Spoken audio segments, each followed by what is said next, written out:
Chapter of theories of demand. तो सबसे पहले चैप्टर से ही पता लग रहा है कि डिमांड क्या के बारे में। तो डिमांड क्या होती है, आप लोग डिमांड से क्या समझते हो? डिमांड है जैसे मेरी चाहते हैं, मुझे मान लो मैकबुक खरीदनी है। तो मैकबुक तो मुझे खरीदनी है, मुझे तो पता नहीं एलवी गुच्ची क्या क्या खरीदना है उससे, लेकिन चाहने से कुछ नहीं होता ना। क्या मैं खरीद सकती हूँ या नहीं खरीद सकती? लेट्स से मैं क्या 100 रुपए की एक चॉकलेट खरीद सकती हूँ या नहीं खरीद सकती? तो सबसे पहले आती है हमारी एबिलिटी।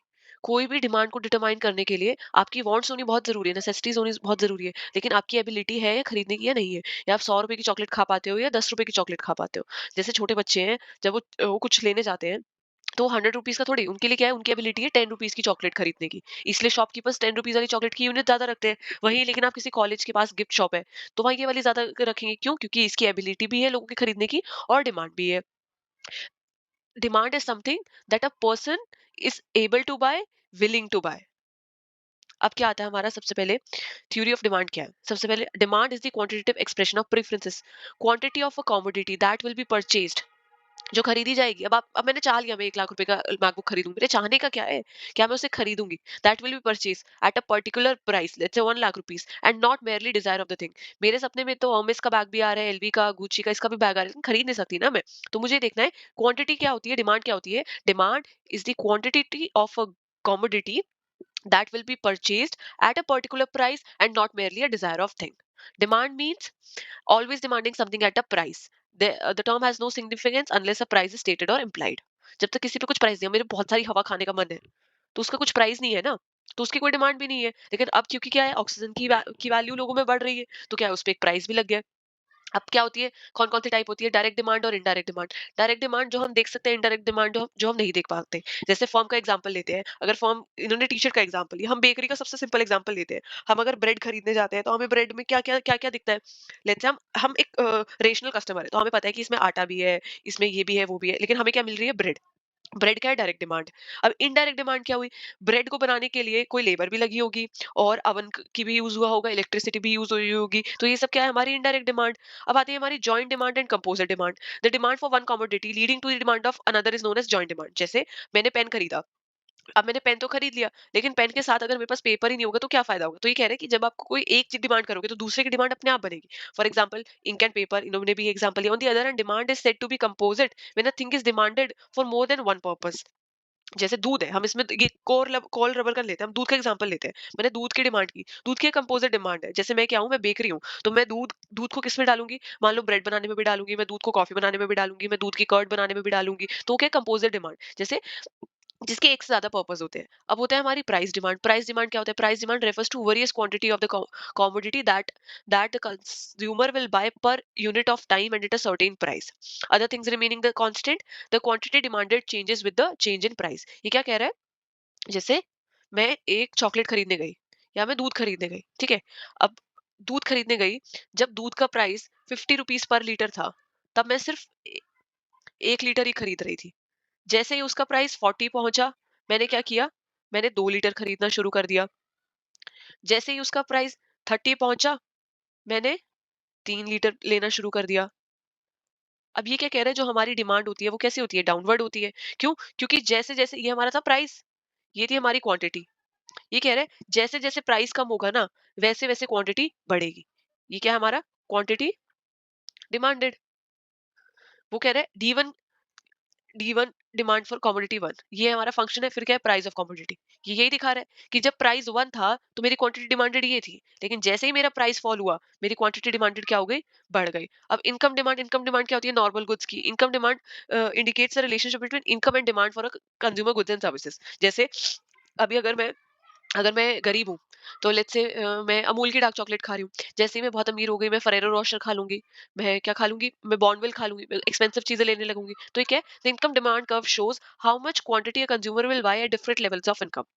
जैसे ये था, ये मेरी इनकम वन है, ठीक है। और ये इनकम वन पे मैं, लेट्स से क्वांटिटी सिर्फ इतनी, अभी मैं दूध है, अब मेरी इनकम थोड़ी है, तो मैं हर दिन बस 1 लीटर कंज्यूम कर रही हूँ। जैसे ही मेरी इनकम बढ़ी, तो मैं कितना कंज्यूम कर रही हूँ, मैं 2 यूनिट कंज्यूम कर रही हूँ। ये क्या कहता है हमारा, कि हमारा इनकम चेंज होने से हमारी क्वांटिटी वो क्या है, बढ़ जाती है। अब उसके बाद क्या है, इंफीरियर गुड्स। इंफीरियर गुड्स क्या होते हैं, इंफीरियर गुड्स होते हैं, जैसे इसे गिफिन पैराडॉक्स में बोलते हैं। इंफीरियर गुड्स क्या होते हैं, मान लो मैं 50 रुपए वाला चावल खरीदती हूँ, ठीक है? मैं सस्ता टुकड़ा चावल खरीदती हूँ। टुकड़ा चावल कब खरीदती हूँ? जब मेरी इनकम थी वाई, ठीक है? तब मैं डिमांड करती थी इसकी इतनी, लेट्स से डिमांड में करती थी 20 यूनिट्स। जब मेरी इनकम भी कितनी थी, लेट्स से 50 थी।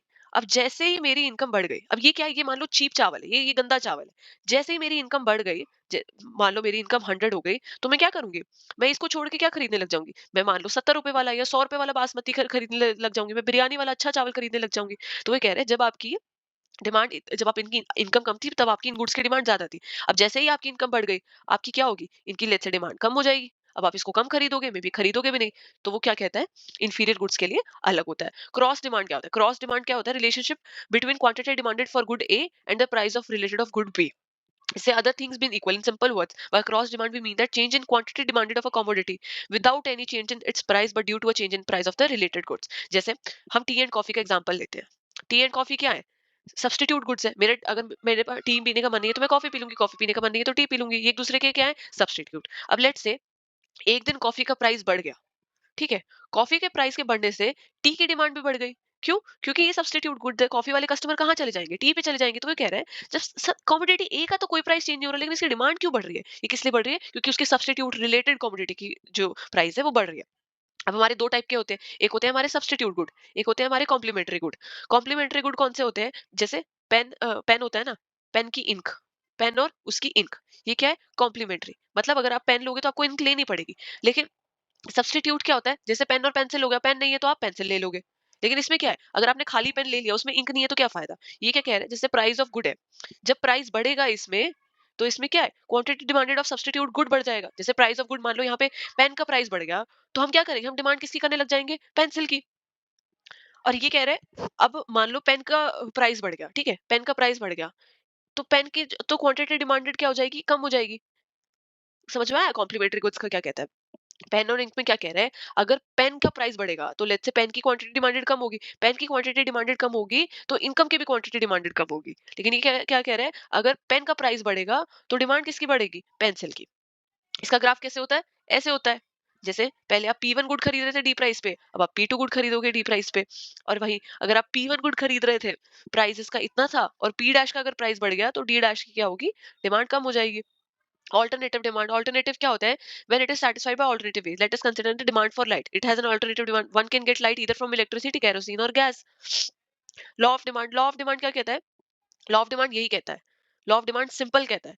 जब आपकी प्राइस बढ़ेगा, जब आपका प्राइस बढ़ेगा तो क्वांटिटी डिमांडेड क्या होगी? कम हो जाएगी। और वहीं जहां आपका प्राइस कम होगा, वहाँ क्वांटिटी डिमांडेड बढ़ जाएगी। तो इसका ग्राफ कैसे होगा? ऐसे होगा, जब प्राइस मेरा 10 था तो मैं यूनिट 1 खरीद रही थी, जब मेरा प्राइस 1 है तो मैं यूनिट 10 खरीदूंगी। अब इसकी कुछ assumptions होती हैं कि इनकम, हम ये नहीं, हम सोच के चलते हैं कि इनकम में कोई चेंज नहीं आया है, टेस्ट और प्रेफरेंस नहीं बदला है, price of related commodities should remain change. जैसे हमने पहले पढ़ा था ना कि अगर प्राइस ऑफ रिलेटेड कमोडिटी बदलता है तो हमारे गुड के प्राइस पे भी, मतलब डिमांड पे भी चेंज आता है। साइज ऑफ पॉपुलेशन पे कोई चेंज नहीं आया है। The competitive cases should be normal one, there should be perfect competition. फिर क्या कहते हैं? एक्सप्लेनेशन ऑफ लॉ, ये हमने लॉ की एक्सप्लेनेशन ले ली। जब मैं 10 रुपए की एक यूनिट थी तो मैं सिर्फ 10 यूनिट खरीद रही थी, जब 2 रुपए की एक यूनिट है तो मैं उसकी 50 यूनिट खरीद रही हूँ। ये क्या है? डाउनवर्ड। अब ये डाउनवर्ड क्यों है? Law of diminishing marginal utility. Law of diminishing marginal utility क्या कहता है?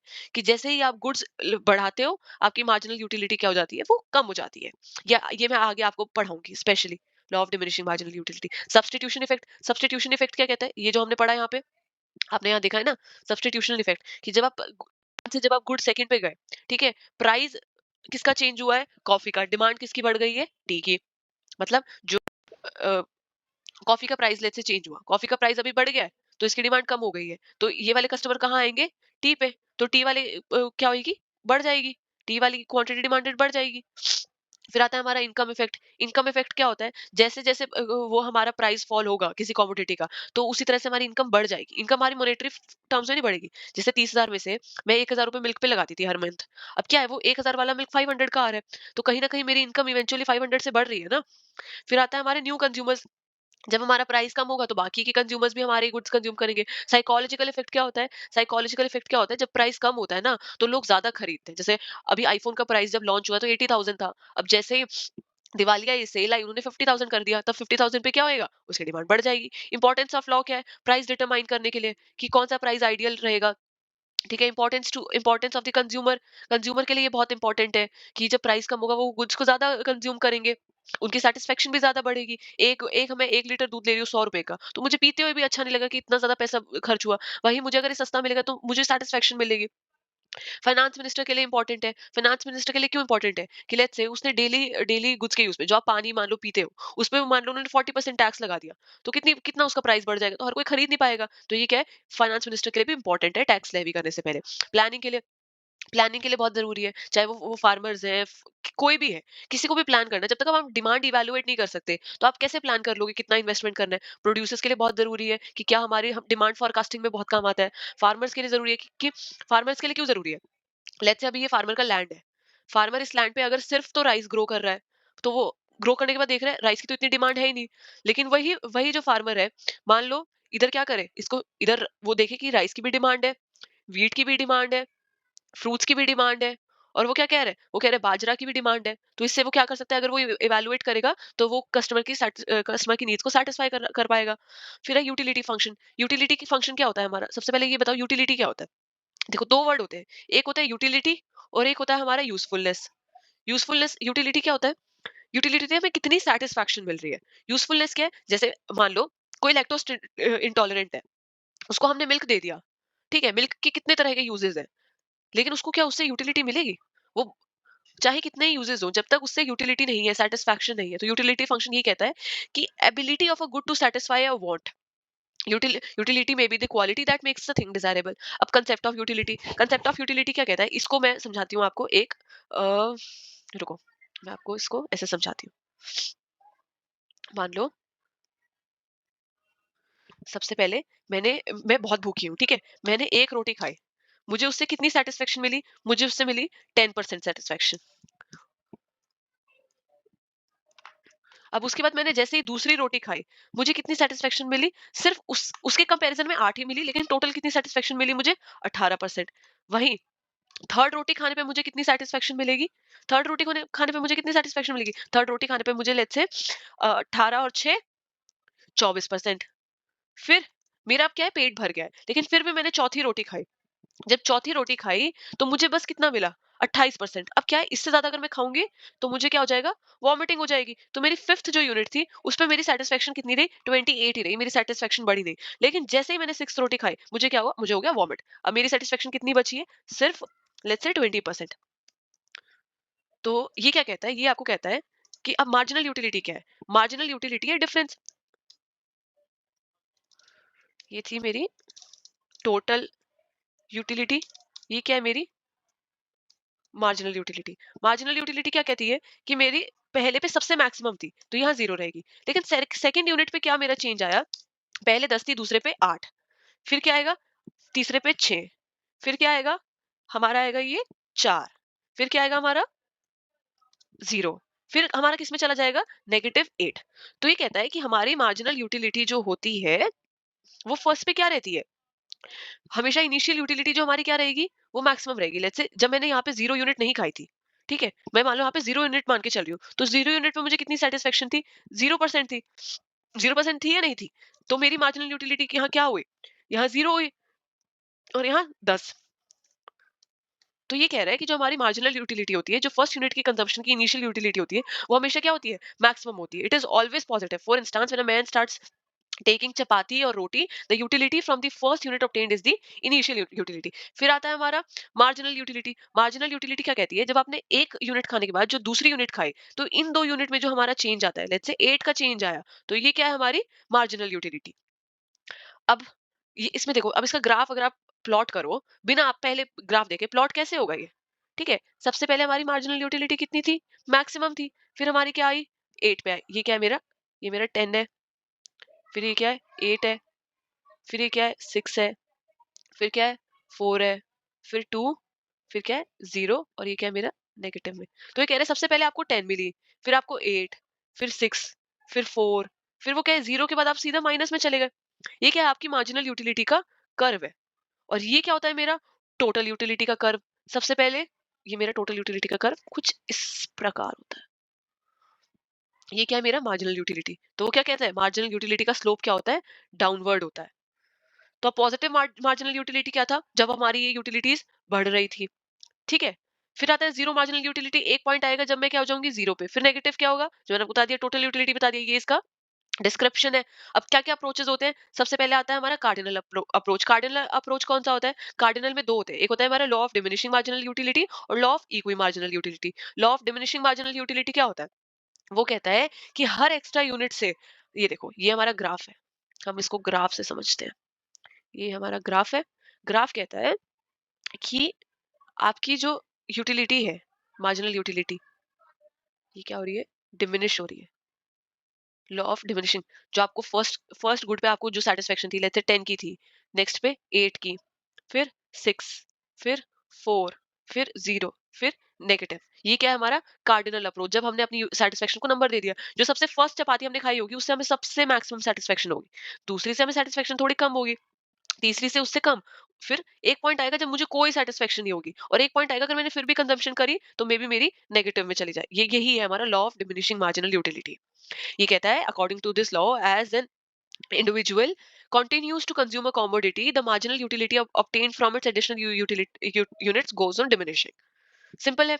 The law states that other things being equal, marginal utility of a stock decreases as the quantity of stock increases. कोई भी अगर आपको छप्पड़ फाड़ के कुछ भी मिलता है, आपको उसकी वैल्यू उतनी नहीं रहती। अब इसकी assumption क्या है? अब कार्डिनल अप्रोच क्यों कहते हैं? क्यों? हम अपनी यूटिलिटी को नंबर्स दे रहे हैं। अब किस पे डिपेंड करता है? ये क्वांटिटी पे डिपेंड करता है। The utility of a commodity depend on its own quantity rather than the quantities of other quantity. हमें ये नहीं देखना कि हमें बाकी का क्या-क्या मिल रहा है। अगर हम एक एक यूनिट की सैटिस्फैक्शन, एक प्रोडक्ट की सैटिस्फैक्शन मान रहे हैं, तो हमें उसी की क्वांटिटी देखनी है। ये लॉ तभी अप्लाई होता है जब हम कंटीन्यूअसली खाते हैं। अगर मैं एक टाइम में 10 रोटी खाऊं, ये लॉ तब अप्लाई होगा। ऐसे नहीं कि सुबह 2, शाम को 2, दोपहर को 2, ऐसे नहीं। All units consumed by the consumer are same in all aspects. जो जो भी हम गुड्स हो रहे हैं, कंज्यूम कर रहे हैं, वो सेम रहने चाहिए। Marginal utility of money remains constant. मतलब मार्जिनल यूटिलिटी ऑफ मनी क्या है? आपको अभी 10 रुपए मिले, तब भी आपके लिए वैल्यू 10 रुपए की उतनी रहेगी। 5 मिनट बाद मिले, तब भी वैल्यू उतनी रहेगी। 10 मिनट बाद मिले, तो भी वैल्यू उतनी रहेगी। ये कह रहे हैं कि आपको जितनी मर्जी यूनिट मिले, मनी की वैल्यू क्या होगी? सेम रहेगी। अब कमोडिटी की और सब्स्टिट्यूट की प्राइस में कोई चेंज नहीं हो रहा है। The price of the commodity and it's substitute. मतलब ऐसा नहीं हो ना, जैसे आपको सबसे पहली रोटी मान लो 10 रुपए की मिली, तो आपको सस्ते में मिली, आप ज्यादा खुश हो गए। फिर वहीं आपको जो अगली कमोडिटी है, जो अगली यूनिट है, मान लो वो 20 रुपए की मिली, तब आप सेटिस्फेक्शन में भी कम या ज्यादा हो सकती है। There is no change in taste habits fashion of consumer. मतलब कंज्यूमर का जो टेस्ट है वो नहीं चेंज हुआ। अब एक्सप्लेनेशन ऑफ लॉ है, ये मैं आपको बता दिया था। ये डायग्रामेटिक रिप्रेजेंटेशन है, ये मैंने करा दिया था। सबसे फर्स्ट पे मैक्सिमम होगी, फिर उससे कम कम, एक पॉइंट पे जीरो होगी और एक पे नेगेटिव। अब क्या है, ये रेयर थिंग्स पे अप्लाई नहीं करता। रेयर थिंग्स जैसे मान लो मुझे फार्मूला 1 की कार मिली, पहली कार मिली तब मेरी सेटिस्फेक्शन इतनी थी, दूसरी मिली तब मेरी में भी बढ़ जाए कि मेरे पास दो हो गए, तीसरी में बढ़ जाए। मतलब वो ये कह रहा है जो रेयर थिंग्स है उसमें ये अप्लाई नहीं होता कि जब मेरे पास 6 अगर फार्मूला 1 की कार आ गई तो मुझे गंदा फील होने लगेगा। इनिशियल स्टेजेस, इनिशियल स्टेजेस क्या है? मान लो मैंने पहली रोटी तो खाई एक बाइट, दूसरी रोटी खाई भर भर के। क्या है, ये कह रहा है कि आप जितनी क्वांटिटी कंज्यूम करो वो इक्वल रहनी चाहिए, तो इसकी एक्सेप्शन है। पब्लिक गुड्स क्या होता है? कोई भी फ्री का माल मिलेगा तो आपको क्या मिलेगा? सेटिस्फेक्शन मिलेगी ही मिलेगी। माइजर्स क्या है? It is stated that as the stock of money with the miser increases, the greed for acquiring more and more money increases. मतलब जो लॉ ऑफ मार्जिनल यूटिलिटी है, ये मान लो हम रोटी का ले रहे थे, तो रोटी की तो फर्स्ट यूनिट पे हमें क्या मिलेगी? इतनी सेटिस्फेक्शन मिलेगी, सेकंड पे इतनी। लेकिन क्या कह रहा है, मान लो मुझे सबसे पहले पैसे मिले, ठीक है, उस पे इतनी सेटिस्फेक्शन थी, थोड़े और पैसे मिले, थोड़ी और सेटिस्फेक्शन, थोड़े और पैसे मिले, थोड़ी और सेटिस्फेक्शन, थोड़े और पैसे, थोड़ी और सेटिस्फेक्शन। तो ये कह रहे हैं मनी के ऊपर ये अप्लाई नहीं होता है। उसके बाद थिंग्स ऑफ डिस्प्ले, जैसे मेरे घर पे बहुत प्यारी प्यारी पेंटिंग्स है, जितनी ज्यादा मिलेंगी उतनी अच्छी है, मुझे कोई नेगेटिव सेटिस्फेक्शन थोड़ी होगी। डिसकंटिन्यूअस कंजम्पशन, जैसे मान लो आपने एक रोटी तो खाई यहाँ अभी, ठीक है, फिर अगली रोटी भी आपको ये सेकंड खत्म होते ही इंस्टेंट लेनी है, फिर थर्ड आपको इंस्टेंट, ऐसे नहीं, एक खाई आपने अभी, एक खाई 2 घंटे बाद, फिर एक खाई 3 घंटे बाद, तब आप ये ग्राफ नहीं प्लॉट कर पाओगे। अब उसके बाद आता है हमारा म्यूजिक और पोइट्री। म्यूजिक और पोइट्री तो जितनी ज्यादा सुनोगे उतनी बार ज्यादा अच्छा लगेगा। अब स्टेटमेंट ऑफ, अब law of equi marginal utility क्या कहता है? Law of equi marginal utility कहता है कि if a person has a thing which he can put to several uses, he will distribute it among these uses in such a way that it has the same marginal utility in all. इसका मैं एक example देती हूँ। मान लो ये मेरे पास milk है, ठीक है, मेरे पास 10 लीटर्स मिल्क है। क्या मैं एक बार में 10 लीटर्स मिल्क पी सकती हूँ? पीऊंगी तो मुझे अजीब सा हो जाएगा, मुझे गंदा फील होने लग जाएगा। मैं क्या सोचूंगी, क्यों ना मैं 10 लीटर मिल्क के जहाँ इतने यूजेस हैं उसको अलग-अलग यूजेस में डाल दूँ। मैं 2 लीटर मिल्क की क्या करूँ, कर्ड बना लूँ। मैं 2 लीटर मिल्क का क्या करूँ, घी बना लूँ।